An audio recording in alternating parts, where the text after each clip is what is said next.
Naging matagumpay ang isinagawang drug-free workplace reorientation at drug testing sa barangay Alibagos City of Iligan. Isabela, layunin nitong magbigay paalala tungo sa mas matibay na organisasyon at mas responsableng serbisyo para sa komunidad. Ang balitang hatid ni Patrolwoman Jerilyn Colico.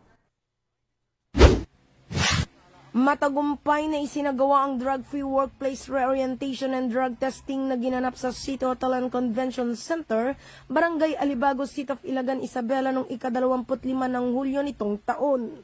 Unang bahagi ng programa ay ang drug-free workplace reorientation na pinangunahan ng Philippine Drug Enforcement Agency Isabela Provincial Office na nagbigay ng kaalaman at paalala ukol sa masamang epekto ng paggamit ng ipinagbabawal na gamot sa lugar ng trabaho.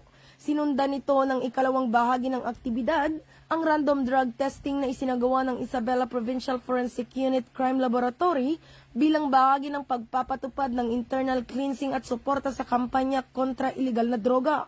Pinangunahan ang aktibidad ni Police Lieutenant Colonel Jeffrey D. Raposas, Chief of Police ng Ilagan Component City Police Station, katuwang ang mga key partners sa advokasya laban sa droga. Dumalo rin bilang mga paunahing pandangal sina Pastor Victor N. Serquiña, Balay Silangan Focal Person, Pastor Donald Ramos, Kadak Focal Person, Intelligent Agent 5 Maria Edita Arbonagan, Provincial Officer ng PIDEA Isabela, at Police Major Alfredo M. Quintero, Officer in Charge ng Isabela Provincial Forensic Unit.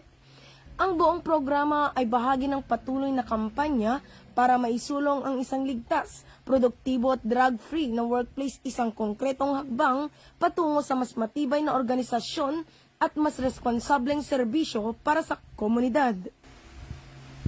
Mula dito sa Lambak ng Cagayan, ako ang inyong Police News Network Correspondent, Patrolwoman Jerilyn Colico, alagad ng batas, tagataguyod ng Balitang Pulis.